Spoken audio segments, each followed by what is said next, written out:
ಸುಮಾರು 15 ಕೋಟಿ ವೆಚ್ಚದಲ್ಲಿ ಮಾಡಬೇಕಂತ ಒಂದು ಯೋಜನೆ, 14 ಕೋಟಿ. ಅದು ಸೆಕೆಂಡ್ ಸ್ಟೇಜಲ್ಲಿ ಮತ್ತು ಸ್ವಲ್ಪ ಇನ್ನೂ ಕೆಲವು ಪ್ರೋಗ್ರಾಮ್ ಮಾಡಬೇಕು ಅಂತ. ಇದು ಸಂಪೂರ್ಣವಾಗಿ ಸುಸಜ್ಜಿತವಾದಂಥ ಒಂದು ಸ್ಟೇಡಿಯಂ ಆಗಬೇಕು. ಮಕ್ಕಳ ಒಂದು ಅವರ ಒಂದು ಕ್ರೀಡೆಗೆ ಪ್ರೋತ್ಸಾಹ ಕೊಡ್ತಕ್ಕಂಥದ್ದಕ್ಕೆ ಉತ್ತಮವಾದ ರೀತಿಯಲ್ಲಿ ಮಾಡಬೇಕು ಅಂತಕ್ಕಂಥ ಒಂದು ನಿರ್ಧಾರ ಮಾಡಿ ಇವತ್ತು ನಮ್ಮ VC ಫಾರಮ್ನ ಈ ಒಂದು ಭಾಗದಲ್ಲಿ ಈಗಾಗಲೇ ಕೆಲಸಕ್ಕೆ ಒಂದು ಚಾಲನೆಯನ್ನು ಕೊಡ್ತಾ ಇದ್ದೀವಿ. ಮುಂದಿನ 14ನೇ ತಾರೀಕು ಒಂದು ಕಾರ್ಯಕ್ರಮ ಏರ್ಪಾಡು ಮಾಡಿದ್ದೀವಿ.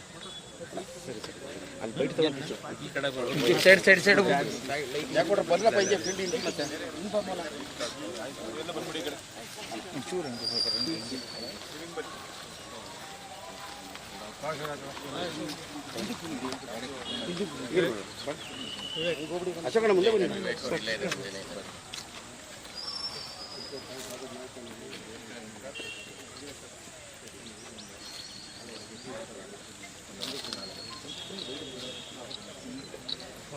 ಲಾಂಗ್ ಹೋದ್ರೆ ಗದ್ದೆ ಎಲ್ಲ ಒಳ್ಳೆ ಎಲ್ಲ ಕಾಣುತ್ತೆ.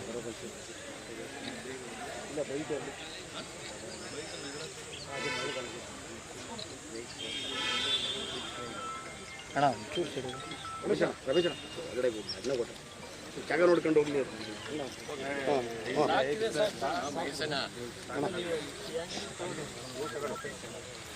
ಇಲ್ಲೇ ಇರಿ. ಪ್ರಾರಂಭಿಕವಾಗಿ 1.5 ಎಕರೆ ಜಾಗದಲ್ಲಿ ಪ್ರಾರಂಭ ಆಗ್ತಿದೆ ಕೆಲಸ. ನಂತರ ಮತ್ತಿನ್ನೇನು ಅವಶ್ಯಕತೆ ಇದೆ ನಮ್ಮ ಮಂಡ್ಯ ಜಿಲ್ಲೆಯ ಮತ್ತು ಬೇರೆ ಭಾಗದ ಯುವಕರಿಗೂ ಕ್ರೀಡೆಯಲ್ಲಿ ಪ್ರೋತ್ಸಾಹ ಕೊಡ್ತಕ್ಕಂಥ ನಿಟ್ಟಿನಲ್ಲಿ ಒಂದು ಸುಸಜ್ಜಿತವಾದಂಥ ಒಂದು ಸ್ಟೇಡಿಯಂ ಆಗಬೇಕು ಅಂತಕ್ಕಂಥ ದೃಷ್ಟಿಯಿಂದ ಇದಕ್ಕೆ ಚಾಲನೆ ಕೊಟ್ಟಿದ್ದೇವೆ. ಕೇಂದ್ರದ ಮಂತ್ರಿಗಳು ಸಹ ಎಲ್ಲ ರೀತಿ ಸಹಕಾರ ಕೊಡ್ತಕ್ಕಂಥ ನಿಟ್ಟಿನಲ್ಲಿ ಅವರು ಸಹ ಕ್ರೀಡೆಗೆ ಪ್ರೋತ್ಸಾಹ ಕೊಡ್ತಕ್ಕಂಥದ್ರಲ್ಲಿ ಚರ್ಚೆಯನ್ನು ಮಾಡಿದ್ದಾರೆ. ಬಹುಶಃ ಅವರನ್ನು ಸಹ 14ನೇ ತಾರೀಕಿನ ಕಾರ್ಯಕ್ರಮಕ್ಕೆ ಆಹ್ವಾನ ಕೊಟ್ಟಿದ್ದೇವೆ. ಅವರು ಸಹ ಭಾಗವಹಿಸಿ ಮುಂದಿನ ದಿನಗಳಲ್ಲಿ ಇನ್ನೂ ಹೆಚ್ಚಿನ ರೀತಿಯಲ್ಲಿ ಇಲ್ಲಿಯ ಒಂದು ಕ್ರೀಡೆಯ ವಿಷಯದಲ್ಲಿ ಮಕ್ಕಳ ಒಂದು ಪ್ರೋತ್ಸಾಹ ತುಂಬತಕ್ಕಂಥ ನಿಟ್ಟಿನಲ್ಲಿ ಕಾರ್ಯಕ್ರಮಕ್ಕೆ ಹೆಚ್ಚುವರಿಯಾಗಿ ಕೆಲವು ಕಾರ್ಯಕ್ರಮ ತರಬೇಕು ಅಂತ ಇದ್ದೀವಿ. ಹೋಗಿ ಸರ್.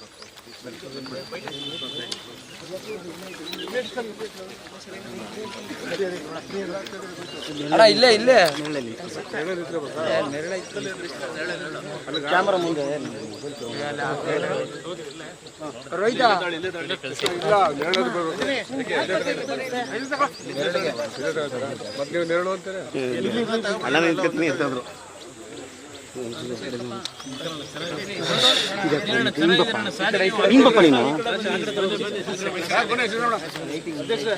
ಹಿಂದಕ್ಕೂ ಬಿಡ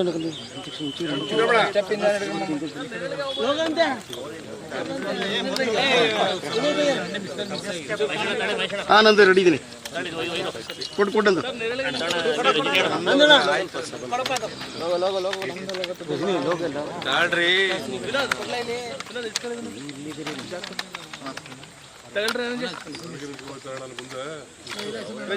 ಅಣ್ಣ ನಿಂತ್ಕೊತೀರಿ ಅಂದ್ರೆ ಇಲ್ಲ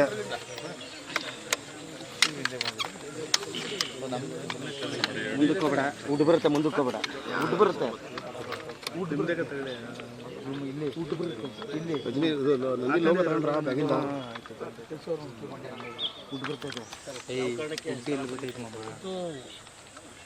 ಖೇಲೋ ಇಂಡಿಯಾ ಯೋಜನೆ ಅಡಿಯಲ್ಲಿ ಸುಮಾರು 14 ಕೋಟಿ ವೆಚ್ಚದಲ್ಲಿ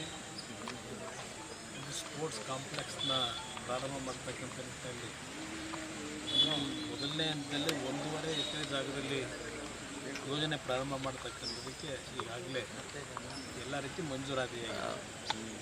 ಕೇಂದ್ರ ಸರ್ಕಾರವು 14 ಕೋಟಿ ಹಣ ಈ ಒಂದು ಖೇಲೋ ಇಂಡಿಯಾಗೆ ಬಿಡುಗಡೆ ಮಾಡಿದ್ದಾರೆ. 14ನೇ ತಾರೀಕಿನಿಂದ ಈ ಒಂದು ಯೋಜನೆಗೆ ಶಂಕುಸ್ಥಾಪನೆ ನೆರವೇರಿಸ್ತಕ್ಕಂಥ ಕಾರ್ಯಕ್ರಮಕ್ಕೆ ಚಾಲನೆ ಕೊಡ್ತಕ್ಕಂಥದ್ದಕ್ಕೆ ಈಗಾಗಲೇ ನಿರ್ಧಾರ ಮಾಡಿದ್ದೇವೆ.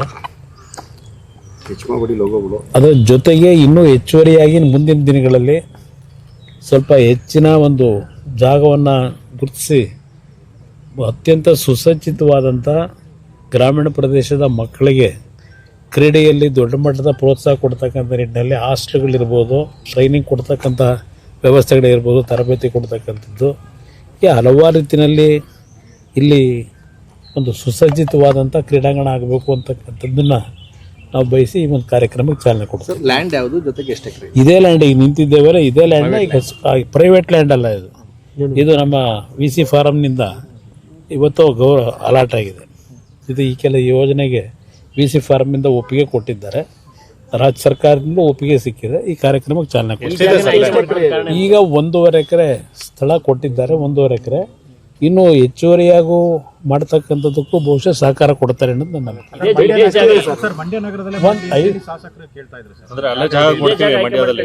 ನಾನು ಹಲವಾರು ಬಾರಿ ಕೇಳಿ ಅಲ್ಲಿ ಯಾವುದೋ ಜಾಗ ಇಲ್ಲ ಅಂತ ಹೇಳೋದ ಮೇಲೆ ಇಲ್ಲಿ ಮಾಡ್ತಾ ಇದ್ದೇವೆ. ಒಟ್ಟಾರೆ ಮಂಡ್ಯ ಜಿಲ್ಲೆಯಲ್ಲೇ ಇರುತ್ತಲ್ಲ, ಬೇರೆ ಎಲ್ಲೂ ಹೋಗಲ್ವಲ್ಲ, ಮಂಡ್ಯ ಜಿಲ್ಲೆಯಲ್ಲೇ ಇರುತ್ತಲ್ಲ. ನನಗೆ ಒಟ್ಟಾರೆ ಒಂದು 5 ಎಕರೆ ಪ್ರದೇಶ ಬೇಕು. ಇದು ಮುಂದಿನ ದಿನಗಳಲ್ಲಿ 5 ಎಕರೆಗೆ ವಿಸ್ತರಣೆ ಮಾಡತಕ್ಕಂಥದ್ದಕ್ಕೂ ನಮ್ಮ ಒಂದು ಯೋಜನೆ ಇಟ್ಕೊಂಡಿರ್ತಕ್ಕಂಥದ್ದೇನಿದೆ, ಆ ದೃಷ್ಟಿಯಿಂದ ಇವತ್ತಿನ ಗುರುತಿಸಿದೆ. ಮಂಡ್ಯದಲ್ಲಿ ಎಲ್ಲೂ 5 ಎಕರೆ ಸಿಗ್ತಕ್ಕಂಥ ಜಾಗ ಇಲ್ಲ. ಆ ಹಿನ್ನೆಲೆಯಲ್ಲಿ ಮುಂದೆ ಅವಕಾಶಗಳಿದೆ, ಏನು ತೊಂದರೆ ಇಲ್ಲ. ಈಗಾಗಲೇ ಆ ಕಡೆ ಸ್ಟೇಡಿಯಂ ಇದೆ, ಇಲ್ಲಿಂದ ಆ ಕಡೆ ಇರತಕ್ಕಂಥ ಇದನ್ನೇ ಎಕ್ಸ್ಟೆಂಡ್ ಮಾಡ್ಕೊಳ್ಳಿಕ್ಕೂ ಅವಕಾಶಗಳಿದೆ. ಇದು ಸೂಕ್ತವಾದ ಜಾಗ ಅಂತ ನಿರ್ಧಾರ ಮಾಡಿದ್ವಿ. ಇಲ್ಲೇನು ಬೇರೆ ರಾಜಕೀಯ ಏನಿಲ್ಲ. ದಾಖಲೆ ಬಜೆಟ್ ಮಂಡಿಸಿದ್ದಾರೆ ಸರ್, 17ನೇ ಬಜೆಟ್ ಬಗ್ಗೆ ದಾಖಲೆ ಬಜೆಟ್ಗೇನು ಅದರಲ್ಲೇನು ನೀವು ಇಲ್ಲ ಅಂತ ಹೇಳಾಗೇನಿಲ್ಲ. ದಾಖಲೆ ಬಜೆಟ್ ಮಂಡನೆ ಮಾಡಿದ್ದಾರೆ. ಅದರ ಎಫೆಕ್ಟು ಈ ದಾಖಲೆ ಬಜೆಟ್ ಮುಂದಿನ ದಿನಗಳಲ್ಲಿ ಅದರ ಹೊಡೆತ ಜನಗಳ ಮೇಲೆ ಏನು ಬೀಳುತ್ತೆ ಅನ್ನೋದು ಈಗಾಗಲೇ ನಿನ್ನೆ ಹೇಳಿದ್ದಾರೆ. ಯಾವ ಮಟ್ಟದ ಪರಿಣಾಮ ಬೀರುತ್ತೆ, ದುಷ್ಪರಿಣಾಮ ಕಾದು ನೋಡಿದ್ರೆ ಗೊತ್ತಾಗುತ್ತೆ. ದುಷ್ಪರಿಣಾಮ ಅಂದರೆ ಈಗಾಗಲೇ ಹಲವಾರು ಎಕನಾಮಿಕ್ ಅಡ್ವೈಸರ್ಸು ಹೇಳ್ತಾ ಇದ್ದಾರೆ.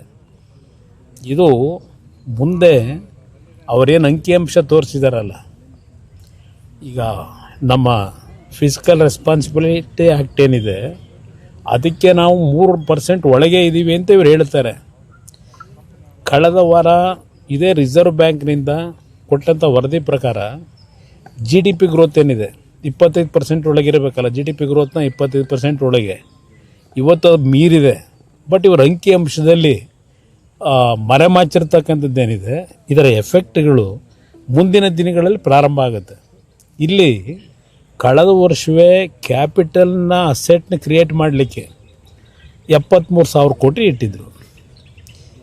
ಈ ಮಾರ್ಚ್ ಅಂತಿಮದವರೆಗೆ ಎಷ್ಟು ಖರ್ಚು ಮಾಡ್ತಾರೆ ಅನ್ನೋದು ತೆಗೆಸಿ ಮಾಹಿತಿ ಇರ್ತಕ್ಕಂಥದ್ದು 50% ಖರ್ಚಾಗಿಲ್ಲ ಕ್ಯಾಪಿಟಲ್ ಎಕ್ಸ್ಪೆಂಡಿಚರು. ರೆವಿನ್ಯೂ ಎಕ್ಸ್ಪೆಂಡಿಚರ್ ಎಷ್ಟು ಹೋಗಿದೆ? ಈ ವರ್ಷ ಮತ್ತೆ 74,000 ಕೋಟಿನೋ 78,000 ಕೋಟಿನೋ ಇಟ್ಟಿದ್ದಾರೆ ಕ್ಯಾಪಿಟಲ್ ಎಕ್ಸ್ಪೆಂಡಿಚರಿಗೆ. ಯಾವ ಗ್ಯಾರಂಟಿ ಇವರು ಖರ್ಚು ಮಾಡ್ತಕ್ಕಂಥದ್ದು ದುಡ್ಡೆಲ್ಲಿಂದ ತರ್ತಾರೆ? ಕೊರತೆ ಇದೆ. ಮಾತೆತ್ತಿದ್ರೆ ಕೇಂದ್ರ ಸರ್ಕಾರದ ಮೇಲೆ ಟೀಕೆ ಮಾಡೋದು ಹೊರತುಪಡಿಸಿ ಇವರ ಶ್ರಮ ಏನಿದೆ ಅನ್ನೋದು ನನಗೆ ಗೊತ್ತಿಲ್ಲ. ನನಗೆ ಈ ಸರ್ಕಾರಕ್ಕೆ ಇವತ್ತು ಎಲ್ಲ ರಂಗದಲ್ಲೂ ಫೇಲ್ಯೂರ್ ಆಗಿದ್ದಾರೆ. ಇಲ್ಲಿ ಪುಸ್ತಕದಲ್ಲಿ ಏನು ಓದಿದ್ದಾರೆ, ಹಲವಾರು ಯೋಜನೆಗಳು ಹಿಂದೆ ಈಗಾಗಲೇ ಪ್ರಾರಂಭ ಆಗಿ ಹಲವಾರು ಹಿಂದಿನ ಸರ್ಕಾರಗಳಲ್ಲೇ ತೀರ್ಮಾನ ಆದಂಥವನ್ನೇ ಓದಿದ್ದಾರೆ. ಉದಾಹರಣೆಗೆ ನಿಮಗೆ ಒಂದು ಫೇಲ್ಯೂರ್ ಆಗ್ತಕ್ಕನ್ನೋದಕ್ಕೆ ಒಂದು ನಿಮಗೆ ಎಕ್ಸಾಂಪಲ್ ಹೇಳ್ತೇನೆ. ಎತ್ತಿನಹೊಳೆ ನೀರಾವರಿ ಯೋಜನೆ.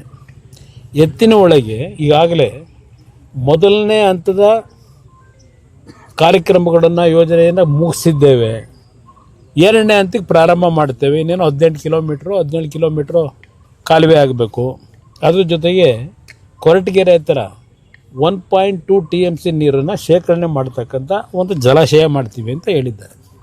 2018ರಲ್ಲಿ 5.57 TMC ನೀರನ್ನು ಹಿಡಿದಿಟ್ಕೊಳ್ತಕ್ಕಂಥದ್ದಕ್ಕೆ ಒಂದು ಜಲಾಶಯ ದೊಡ್ಡಬಳ್ಳಾಪುರ ಕೊರಟಗೆರೆ ಮಧ್ಯದಲ್ಲಿ ಆಗ್ತಕ್ಕಂಥದ್ದಕ್ಕೆ ಒಂದು ತೀರ್ಮಾನಗಳಾಗಿ GO ಎಲ್ಲ ಇಶ್ಯೂ ಆಗೋಗಿತ್ತು. ಆಮೇಲೆ ನನ್ನ ಸರ್ಕಾರ ಹೋಯಿತು, ಯಡಿಯೂರಪ್ಪನವ್ರು ಬಂದರು. ಆ 5.57 TMC ನೀರು ಶೇಖರಣೆ ಮಾಡ್ತಕ್ಕಂಥ ಜಲಾಶಯವನ್ನು ಕಟ್ ಡೌನ್ ಮಾಡಿ 2 TMCಗೆ ಅಂತ ಅವ್ರು ಮಾಡಿದರು. ಅದನ್ನೀಗ 1.2 TMC ಇವರು ಇಳಿಸಿದ್ದಾರೆ. ಈಗಾಗಲೇ ಯಾವೊಂದು ನಮ್ಮ ಪರಿಸರ ಇಲಾಖೆಯಿಂದ, ಫಾರೆಸ್ಟ್ ಡಿಪಾರ್ಟ್ಮೆಂಟಿಂದ ಈಗಾಗಲೇ ತಕರಾರಾಗಿದೆ.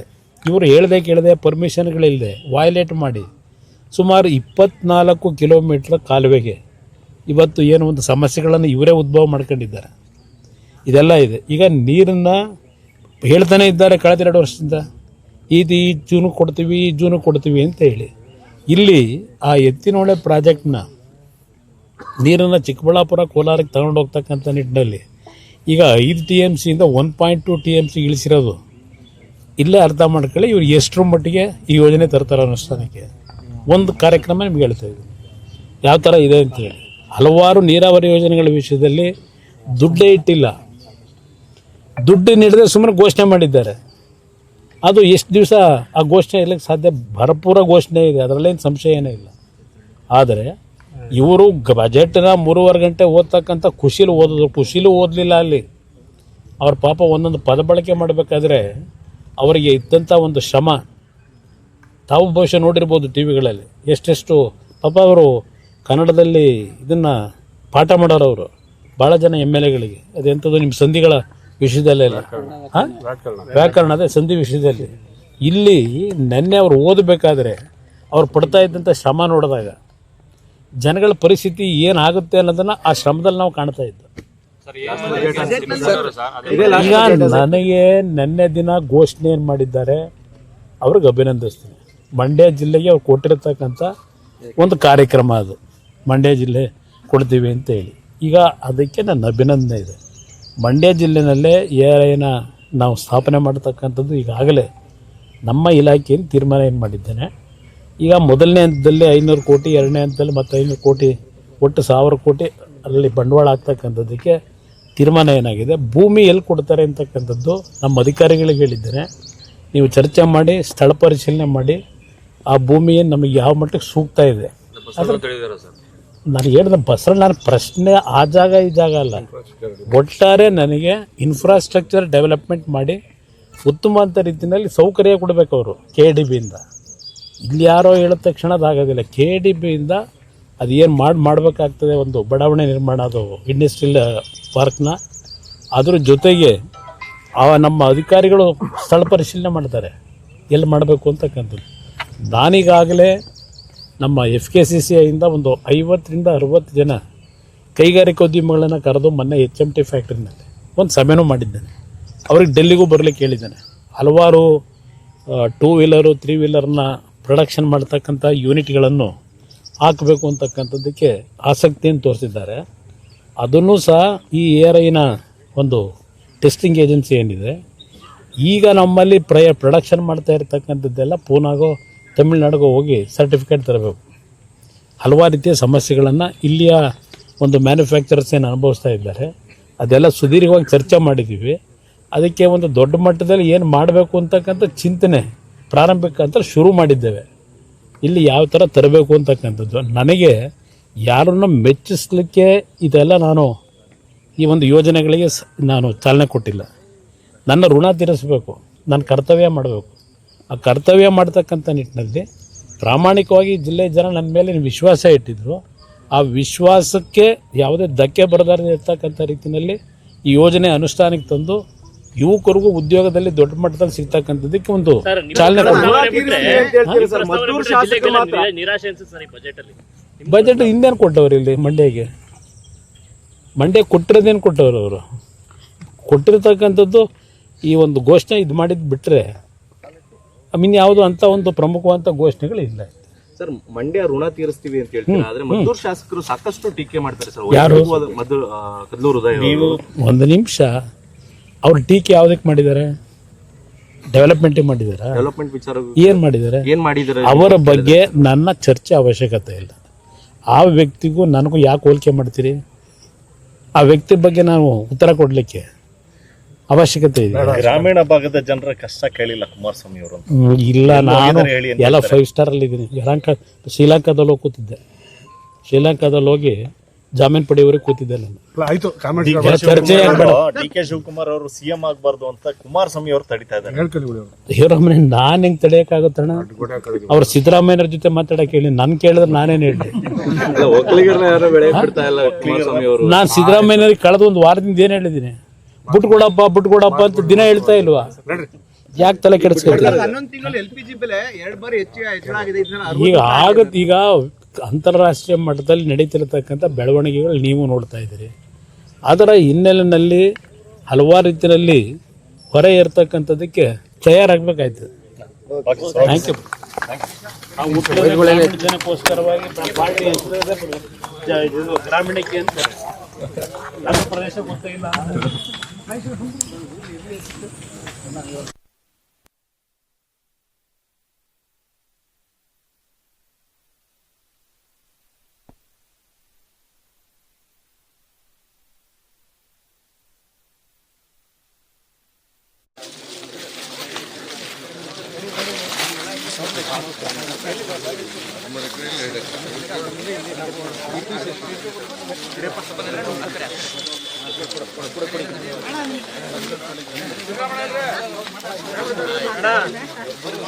ಮೊಬೈಲ್ ತೊಂದರೆ ಕೊಡ್ಬಾರ್ದು ಅಕ್ಕ, ಸ್ವಲ್ಪ ಸೆಟ್ಟಿಂಗ್ ಇಟ್ಕೋಬೇಕಕ್ಕ, ಅಣ್ಣನೇ ಕಾಣುದಿಲ್ಲ.